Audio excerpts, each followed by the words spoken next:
مهدي الحائرين ضياء. Sholat itu apa sih? Sholat itu adalah satu kerjaan yang diawali dengan takbir. Ini yastatihu as-sholata bitakbir. Rasulullah mengawali sholat dengan takbir.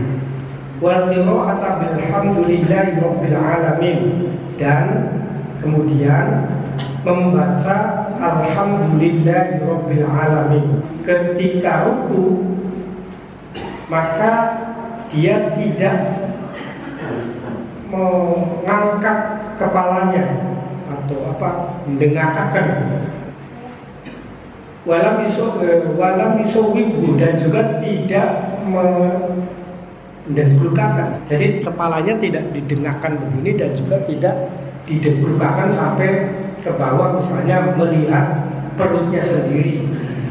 Walakin baina dzalik, tetapi di antara dengak dan duduk.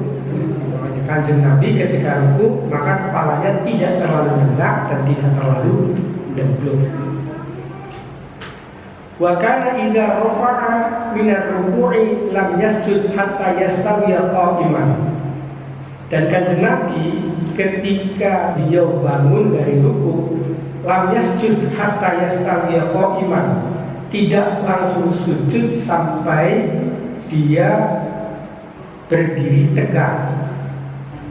Wa kana idza rafa'a ra'sahu min as-sajdati lam yasjud hatta yastawiya jalisan. Dan ketika Kanjeng Nabi mengangkat kepalanya dari sujud, maka beliau tidak langsung sujud kembali sampai dia duduk secara sempurna. Wa kana yaqulu fi kulli rak'ataini at-tahiyyata, dan Kanjeng Nabi mengucap tahiyat, membaca tahiyat setiap 2 rakaat. Ketika Kanjeng Nabi tadi sujud hatta yastawiya jalisan, Kanjeng Nabi duduk sebelum sujud kembali, kemudian duduk secara sempurna dulu. Itu Kanjeng Nabi duduknya rijlahu al-yusra, duduknya itu di atas kakinya yang sebelah kiri. Atau ketika melakukan at-tahiyat di rakaat yang pertama, maka Kanjeng Nabi duduknya di atas kaki sebelah kiri. Wa yansubu al-yumna, dan luruskan kaki yang kanan. Wa kana yanha an uqbatus syaitan, dan Kanjeng Nabi melarang untuk uqbatus syaitan. Uqbatus syaitan itu jadi duduk yang tidak teratur, duduk yang tidak di atas kaki tapi langsung ditanahkan di tanah, duduk atau pantatnya itu ditempelkan di tanah. Itu yang dimaksud dengan uqbatus syaitan, atau duduk yang memberikan celah pada setan untuk menggoda kita dalam melaksanakan sholat. Maksudnya di sini adalah duduk yang langsung di atas tanah ketika melakukan tahiyat. Itu saja tahiyat di sini adalah tahiyat dalam rakaatain itu. Wa yanha an ayyaf tarisha ar-rajulu dira'aihi iftiras syaqi. Dan Kanjeng Nabi juga melarang seseorang untuk duduk iftiras atau duduk meletakkan ke tanah bersamaan atau meletakkan kedua lengannya, wa yanda ayat tarisha ar-rajulu dira'aihi. Dan Kanjeng Nabi juga melarang untuk meletakkan kedua siku lengannya, kedua lengannya duduk di atas tanah, maksudnya duduk di dodok ning tanah sambil meletakkan dua sikunya itu ke tanah juga. Iftiros as-sabti, sebagaimana duduk iftirosnya atau lelenge hewan buas. Perlu motor macan kira-kira lamun leleng tapi ben macan kan. Macan geleng kan dari arpe sikil arpe kan mekanen. terus lempor kan, lempor segi lem kanan. Nah, itu maksudnya tidak diperbolehkan. Rasulullah melarang kita ketika melakukan sholat dengan cara atau berharokat, bergaya, membentuk seperti halnya kita seperti duduknya hewan buas. Wa kana yahtimu as-sholata bitaslim, dan Kanjeng Nabi mengakhiri sholat dengan mengucap salam.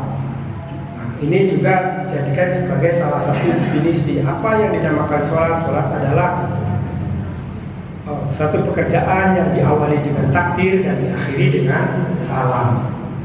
Akhrajahu Muslimun. Hadis ini dikeluarkan oleh Imam Muslim, walahu illatun, dan ada illat katanya.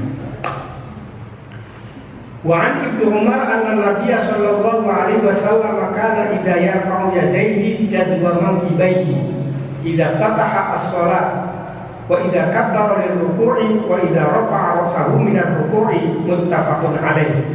Hadis berikutnya dari Ibnu Umar bahwasanya Nabi Shallallahu Alaihi Wasallam kana yarfa'u yadayhi hadwa manqibaihi, Kanjeng Nabi mengangkat kedua tangannya lurus dengan dua pundaknya. Idza fataha as-sholata, ketika beliau mengawali sholat. Ketika dia mengawali sholat bitakbir, dengan takbiratul ihram, dengan takbir, Kanjeng Nabi juga mengangkat kedua tangannya hadwa manqibai, mengangkat kedua tangannya lurus dengan kedua pundaknya. Idza fataha as-shalat wa idza kabbara lirruku', dan juga ketika Kanjeng Nabi takbir karena untuk melakukan ruku. Jadi ketika iftitah bitakbir, membaca takbir ketika mengawali sholat, Kanjeng Nabi mengangkat kedua tangannya. Ketika takbir untuk melakukan ruku, Kanjeng Nabi juga mengangkat kedua tangannya yang hadwa manqibai, yang lurus dengan pundaknya. Wa idza rafa'a ra'sahu min ar-ruku', dan ketika Kanjeng Nabi mengangkat kepalanya dari ruku.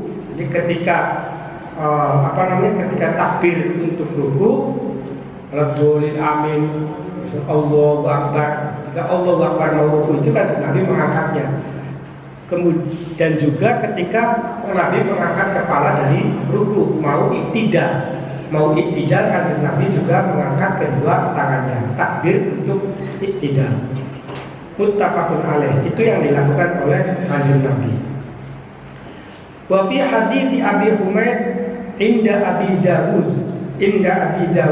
yarfa'u yadayhi hatta yuhadhiya bihima manqibaihi tsumma yukabbiru. Di dalam hadisnya Abi Humaid, di lingkungannya atau miliknya Abi Dawud, dalam riwayatnya Abi Dawud, yarfa'u yadayhi hatta yuhadhi bihima manqibaihi, bahwa Kanjeng Nabi mengangkat kedua tangannya sampai lurus dengan dua pundaknya. Tsumma yukabbiru, kemudian Kanjeng Nabi takbir.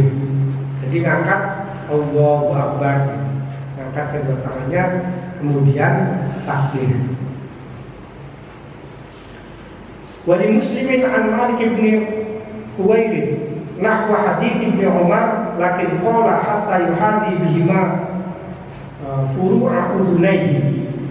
Dan bagi Imam Muslim dari hadisnya Imam Malik bin Huwairith, nahwa hadis, ada hadis yang sama dengan hadisnya Ibnu Umar, tetapi dia mengatakan lakin qala hatta yuhadhiya bihima, sampai meluruskan kedua tangannya furu'a udunaihi, meluruskan kedua tangannya dengan ujung-ujung telinga. Kan ada kemarin kan kadua manqibaihi ada yang memaknai begini ya, berarti ujung jarinya itu diluruskan dengan manqibai atau dengan pundak, ada yang Allahu Akbar gitu. Tapi dalam hadis ini, dalam hadis Wali Muslim an Malik dari Imam Muslim, itu ujung jarinya ditempelkan atau diratakan dengan daun telinga, sehingga yang dimaksud hadwa mangkibah itu yang lurus itu adalah lengannya ini dengan pundak, mengangkat kedua tangannya itu sampai pundak. Nah ini yang sebagaimana umum kita laksanakan, kebanyakan orang lakukan. Begini, kalau yang begini mungkin pengertiannya dari yang melekat, jadi mungkin pengertiannya dari hadis-hadis yang tadi. Ada orang yang kenapa kita melakukan sampai di sini, ya diantaranya itu semakin diperjelas hadis yang tadinya sangat umum, yang sangat memungkinkan makna yang lain itu diperjelas kembali melalui hadis ini bahwa sampai ujung telinga. Furu'a udunaihi. Wa an Wa'il ibni Hujri qala sholaitu ma'an nabiy sallallahu alaihi wasallam fa wada'a yadahu al-yumna ala yadihi al-yusra ala sadrihi akhrajahu Ibnu Huzaimah. Dan dari Wa'il bin Hujrin, dia mengatakan saya sholat bersama dengan kanjeng Nabi. Sholaitu ma'an Nabiy sallallahu alaihi wasallam. Saya sholat bersama dengan kanjeng Nabi. Fawadu'a yadahu al-yumna. Kemudian kanjeng Nabi meletakkan tangannya yang kanan ala yadihi al-yusra, di atas tangannya yang kiri, ala sadrihi, di dadanya beliau. Jadi kanjeng Nabi sholat meletakkan tangan kanannya di atas tangan yang kiri, berada di dada beliau. Jadi begini, kanjeng Nabi itu sholatnya ketika sholat begini, meletakkan tangan kanannya di atas tangan yang kiri, berada di dada beliau. Akhrajahu Ibnu Huzaimah. Wa Ubadah bin As-Samit qala Rasulullah sallallahu alaihi wasallam la sholata liman lam yaqra bi ummil Qur'an, muttafaqun alaih. Hadis berikutnya dari Ubadah bin Samit, dia mengatakan Rasulullah sallallahu alaihi wasallam pernah bersabda, la sholata liman lam yaqra bi ummil Qur'an. Tidak sah atau tidak sempurna sholatnya orang yang tidak membaca surat Al-Fatihah di ummil kitab, muttafaqun alaih. Wa fi riwayatin li Ibnu Hibban wa Daraqutni la tujzi sholatun la yaqra'u fiha bi Fatihatil kitab. Dan di dalam riwayatnya Ibnu Hibban dan Imam Ad-Daraqutni dikatakan la tujzi sholatun, sholat tidak cukup, la yuqra'u fiha, yang di dalamnya tidak dibacakan bi Fatihatil kitab, tidak dibacakan surat Fatihah. Wa fi ukhra li Ahmad wa Abi Dawud wa Tirmidzi wa Ibnu Hibban la'allakum taqra'una khalfa imamikum, qulna na'am, qala la taf'alu illa bi Fatihatil kitab fa innahu la sholata liman lam yaqra' bihima. Di dalam hadis lain bagi Imam Ahmad, milik Imam Ahmad dan Abi Dawud serta milik Imam At-Tirmidzi dan Ibnu Hibban, la'allakum taqra'una khalfa imamikum, barangkali kamu membaca di belakang imam kamu. Qulna, kemudian para sahabat mengatakan na'am. Jadi kanjeng Nabi bertanya, la'allakum taqra'una khalfa imamkum, apa kamu semua membaca di belakang imam? Membaca di belakang, membaca sesuatu di belakang imam kamu. Kemudian para sahabat mengatakan qala qulna na'am. Kita jawab ya, gitu. Qala la taf'alu illa bi Fatihatil kitab. Kemudian kanjeng Nabi mengatakan la taf'alu, jangan engkau lakukan illa bi Fatihatil kitab, kecuali membaca surat Fatihah. Jadi di belakang, apa kamu membaca sesuatu di belakang imam sholat? Dari para sahabat yang gula maca. Dari kanjeng Nabi aja maca apa-apa kecuali maca surat Fatihah. Fa innahu la sholata liman lam yaqra' bihima, karena tidak ada atau tidak sah sholatnya orang yang tidak membaca surat Fatihah. Wa an Anas radhiyallahu anhu anna Nabiy sallallahu alaihi wasallam wa Abu Bakr wa Umar kanu yaftatihuna as-salata bilhamdulillahi rabbil alamin muttafaqun alaih. Dan dari Anas radhiyallahu anhu bahwa Nabi Muhammad sallallahu alaihi wasallam, Abu Bakar dan Sayyidina Umar itu semua mengawali sholat dengan membaca alhamdulillahi rabbil alamin. Jadi kata Anas, dari Anas, riwayat hadis dari Anas itu bahwa kanjeng Nabi, Sayyidina Abu Bakar Siddiq, kemudian Sayyidina Umar, tiga-tiganya itu mengawali sholat dengan membaca surat Fatihah. Jadi ketika takbir Allahu Akbar kemudian membaca surat Fatihah. Itu yang dilakukan oleh kanjeng Nabi, dilakukan oleh sahabat Abu Bakar dan juga dilakukan oleh sahabat Umar.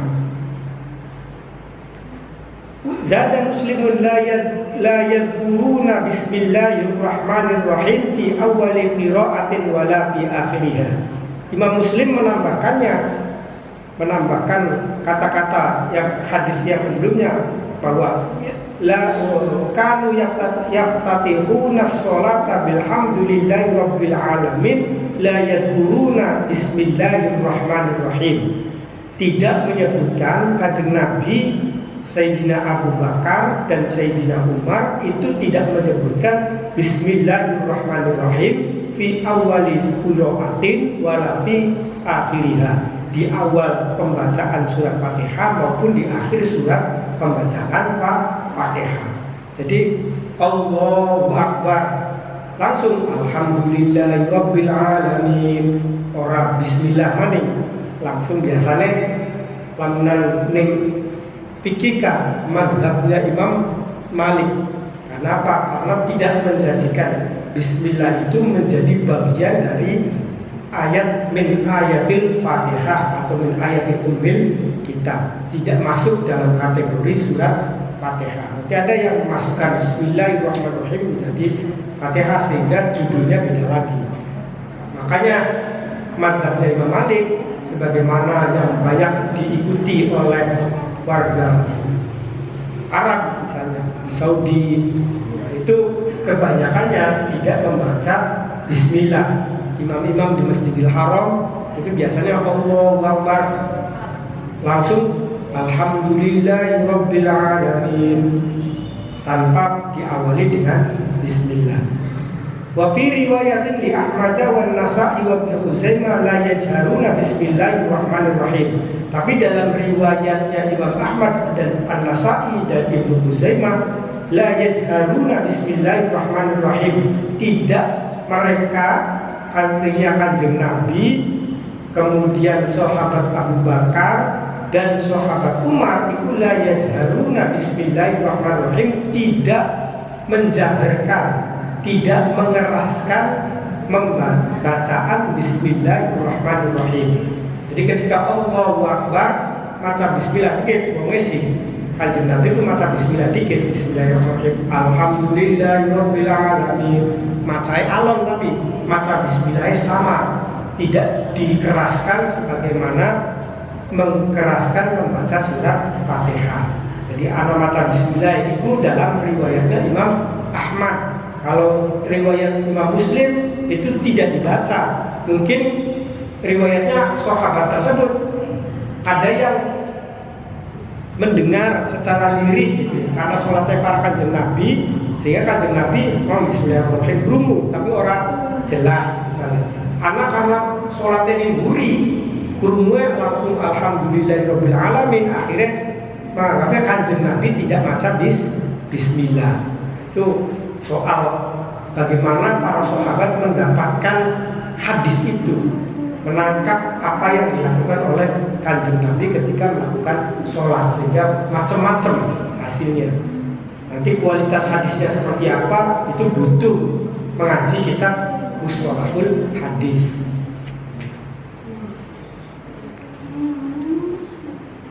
Wa fi ukhra li Ibnu Khuzaimah kanu yusirruna wa ala hadha yahmilul nafyu fi riwayat Muslim khilafan liman a'allaha Di dalam riwayat yang lain bagi Ibnu Khuzaimah, kalau yusirruna,